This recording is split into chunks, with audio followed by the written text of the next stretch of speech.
पुण्यामधील फरासखाना पोलीस ठाण्यामध्ये घडलेल्या एका धक्कादायक प्रकारामुळे पोलीस दलाच्या कार्यपद्धतीवर प्रश्नचिन्ह निर्माण झालंय। मदतीसाठी स्वतः पोलीस ठाण्यामध्ये आलेल्या एका बांगलादेशी तरुणीला पुन्हा जबरदस्तीने कुंटणखाना मालकिणीच्या ताब्यामध्ये दिल्याचा आरोप महिला पोलीस कर्मचाऱ्यावर झालाय आणि या प्रकरणी संबंधित महिला पोलीस हवालदाराला निलंबित सुद्धा करण्यात आलाय। बातमी आहे पुण्यामधून।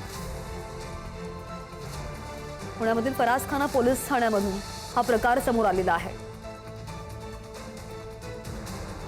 या संदर्भात आणखी जाणून घेणार आमचे प्रतिनिधी ज्ञानेश्वर आपल्या सोबत आहेत। ज्ञानेश्वर, न्याय मिळवून देण्याऐवजी हा काय प्रकार घडलेला आहे? पोलीस हवालदाराचा त्या व्यक्तीशी काही संबंध होता का?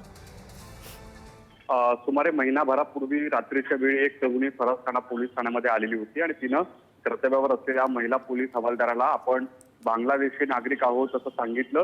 बुधवार पेठ परिसरातून आपल्याकडून जबरदस्तीने वेश्याव्यवसाय करून घेतला जातो अशा पद्धतीने माहिती दिली आणि यातून सुटका करून द्यावी अशा पद्धतीची विनंती केली गेली। मात्र मदत करण्याऐवजी संबंधित महिला पोलीस हवालदाराने त्या तरुणीला बुधवार पेठ येथील शुक्रवार पेठ पोलीस चौकीत नेला आणि तिथे जी तरुणी ज्या कुंटणखान्यात काम करत होती त्या कुंटणखाना मालकिनीला बोलवण्यात आलं आणि त्यानंतर महिला पोलीस कर्मचारी आणि कुंटणखाना मालकीन यांच्यामध्ये काही संशयास्पद बोलणी झाल्याचा आरोप केला जातोय आणि या चर्चेनंतर मदतीची अपेक्षा ठेवून पोलिसांकडे जी तरुणी आली होती तिला पुन्हा एकदा कुंटणखाना मालकिनीकडे त्या हवालदार पोलिसांनी दिलेला आहे। अशा पद्धतीचा हा प्रकार उघडकीस आलेला आहे आणि या सगळ्या प्रकारानंतर त्या महिला पोलीस हवालदाराला निलंबित देखील करण्यात आलेला आहे। महिला पोलीस हवालदारांकडून काही स्पष्टीकरण आलेलं आहे का या संदर्भात?